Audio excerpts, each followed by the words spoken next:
Well, hey, good evening, everyone. Welcome back to my little gardening show. I wanted to take you along as I'm getting ready to pot up my cucurbits. We started these less than a week ago, and so far so good. Everything's sprouted. Everything's looking good.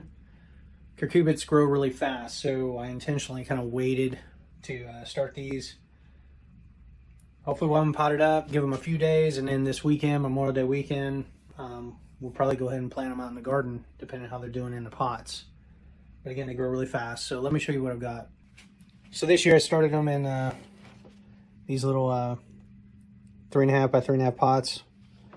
Just sprinkled a couple seeds in there, covered them, and as you can see, they did pretty well. We got a pretty good germination rate. So what we're gonna do now is prep our trays. So I already had these pre-filled and moistened a little bit. I took my dibber. We made our holes here. So the next step is to get a little pad out and dump this out and separate these seedlings. Hopefully they're not too root bound. They shouldn't be. Pick out our best sprouts, and then we will we'll load them into the trays here. Trying to figure out what I want to do here. I mean, I've got plenty of cucumbers. I could do like 9 of each variety and do 2 trays of cucumbers, or I could do a combination of squash and cucumbers where I would do 3 varieties of cucumbers here and then do my 2 squash and or my 3, 2 squash and a cucumber. We'll see. That's what I'm inclined to do, so it's not like overkill. And so let's go ahead and get started. All right, so I've got my work surface more or less prepped. We've got our homemade soil tool, which is basically just a cheapy tent stake.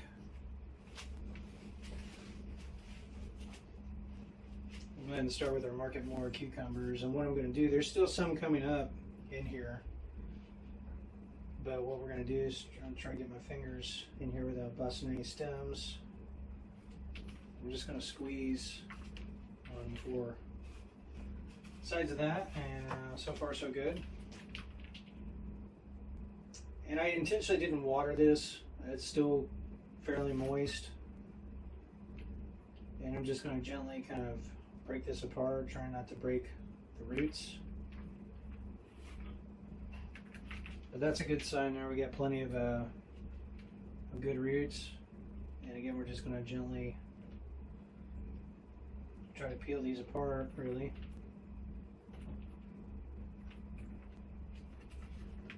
Not go too quick with it. I'm just going to try to massage some of these grow mix away from the roots so it's a little bit easier to separate these. So here's one.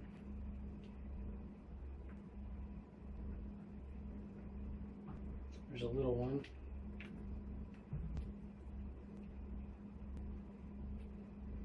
There's another one that looks pretty good.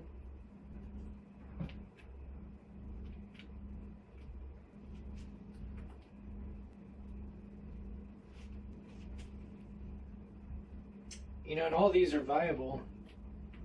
Some of them are further along than others for sure.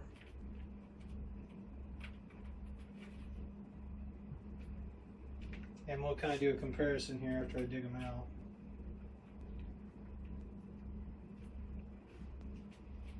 Kind of look at the ones we want to potentially go with.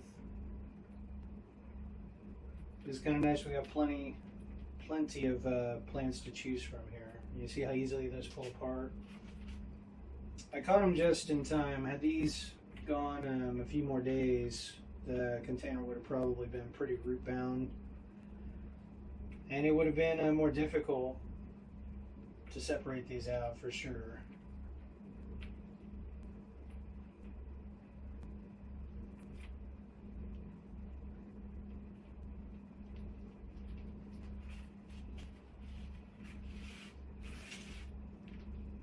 All right, we got a whole nother cluster here to go.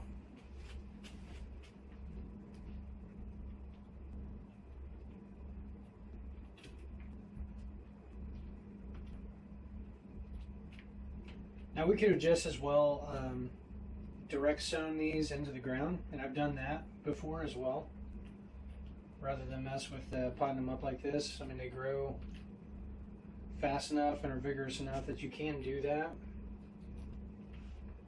and have pretty good results. If you're going to do that, I usually do 3 or 4 seeds per mound just to make sure something comes up, and then as the sprouts are coming up, whichever one looks the healthiest, you know,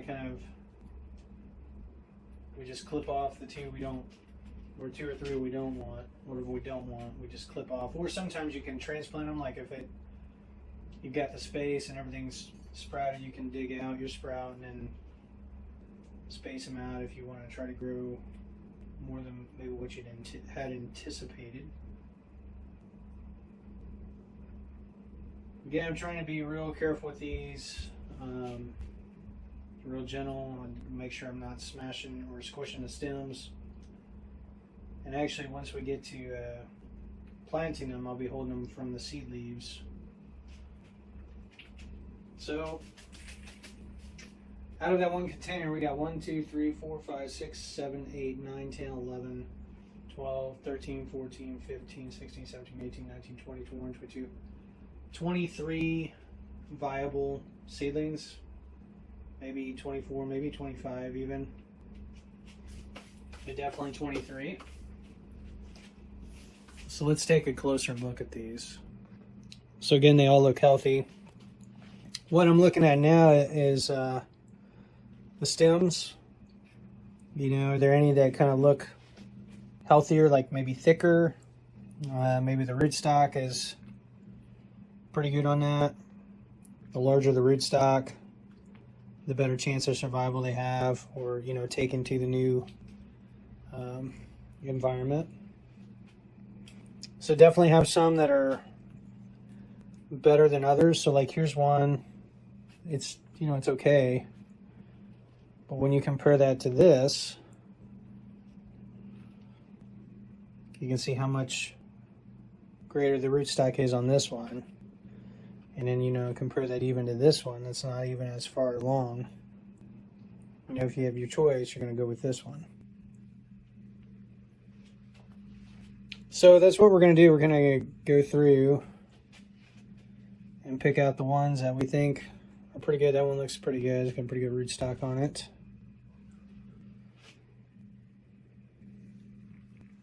There's another one. We're going to pick out the 6 best ones. That's pretty decent because of the stem and the leaves as well.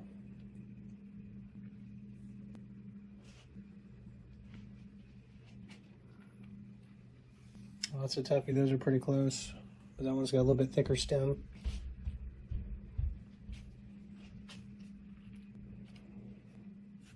So those are the 6 that I've chosen.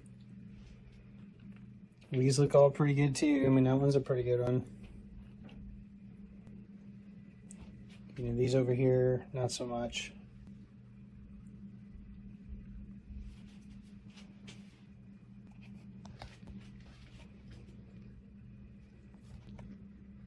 So the next step is we're gonna tuck them into the containers there. I'm just gonna kind of push them around, and I'm gonna, with my fingers, push the grow mix around them. And then we're gonna give them a little blast of the fertilizer. So let's go ahead and do all that. All right, so again, just kind of being real gentle. I don't wanna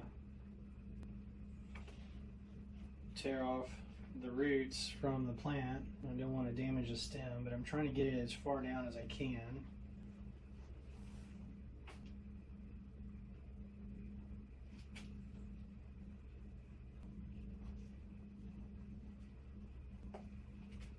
Without damaging anything. And then kind of pushing around the sides, just pushing, making sure there's good contact with the potty mix. You know, so when we do water these in or bottom water them or whatever, the plant will actually be watered. So that looks pretty good. Next thing we're going to do, we're going to hit it with some of this organic fertilizer. This is stuff called BioThrive Grow, and it's basically plant food, organic plant food for seedlings that are in kind of growth stage. It's got the essential nutrients, right, for the roots and the stems and the foliage to encourage growth.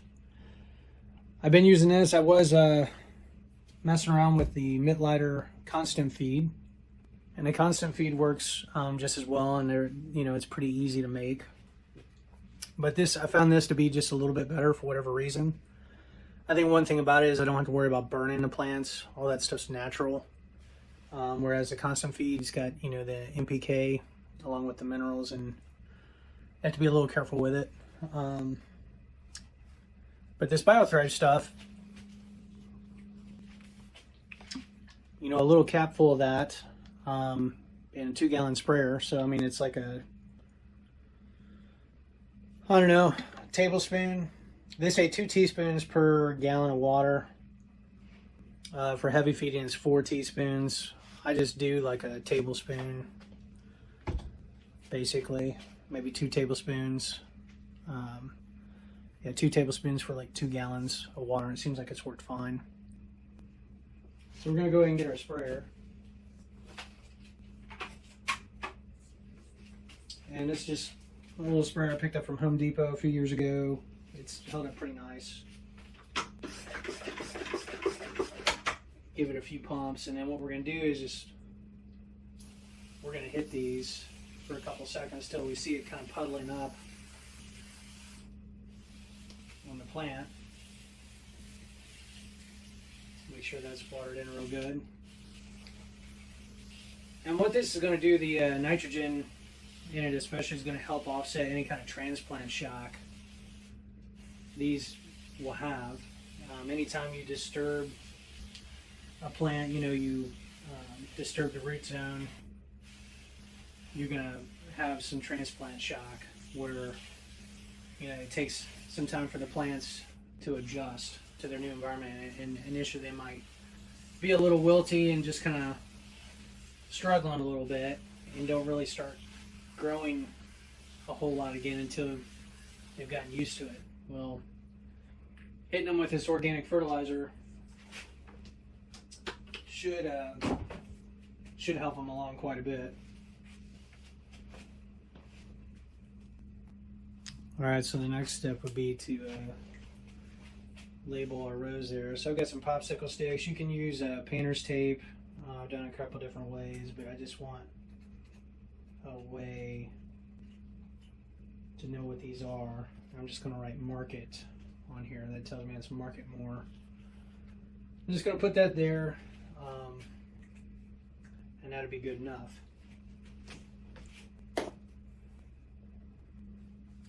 Alright, so these look so good, I decided to do 9 plants instead of 6. Just felt it kind of wasteful to be throwing all these beautiful cucumbers away.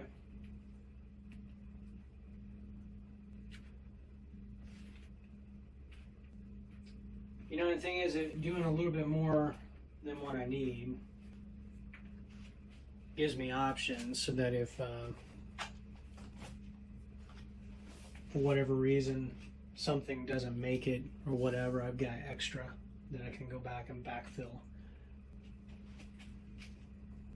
I've had to do that before on occasion. I remember one year we had a pretty bad storm that came through and wiped out a bunch of my tomatoes. Unfortunately, I still had plenty left over. Was able to replant and we were fine. I've had other years where, for whatever reason, I've had plants die, and again, having spares like peppers. I'd have my peppers out, and for whatever reason, a bird might come down and clip off the top of it, or something would happen and it would die. I'd have a plant die. I'd have some extras. So typically what I'll do is I'll do more than what I need. We'll plant the garden, and then I'll see what happens that first week or two, and keep some stuff in reserve. If everything's good within like the first week or so, then I start finding homes for the other plants, right? And works out pretty well. So we're going to go through, we're going to do the other varieties of curcubits here, but that's basically the process. These LED lights are pretty powerful. In fact, I'm finding that the plants I'm not having really any issues with like sun scald so far. Like I set some tomatoes out without putting them in the shade right away, just kind of experimenting, and they seem to do well. So I'm probably going to do that with cucumbers as well. Just kind of sit them out once I get them potted up and let them start growing. So we'll baby these along the rest of the week, and then we'll see what they're looking like this weekend. If they're large enough and everything looks good, we'll probably plant them directly in the garden and see what happens. If I need to keep them in the pots a little bit longer, we'll do that. One thing about seedlings, though, you know, whatever you're planting, you want to make sure they've got enough water, enough light, and enough nutrients. Like you're fertilizing them on a regular basis. If you give them too much of any of those things, you can kill the plant. You know, too much fertilizer, you know, it can be toxic to the plant. Too much sunlight too fast, they can get sun scald, damage the foliage, where they have a really hard time recovering after that. If you don't give them enough water, you know, you can stress the plant out, you can potentially kill it. Or if you give them too much water, the plants can't breathe. You know, the roots do need air. You can end up turning it into like an anaerobic situation, and basically the plants, you know, die because of lack of oxygen, or you know, they start rotting. They get some kind of fungus or whatever. I mean, there's a variety of things that can go wrong. So anyway, just some tips. Hopefully you guys have a good gardening season, and look forward to making some more videos for you guys. So I guess that's it for now. Until next time, happy gardening.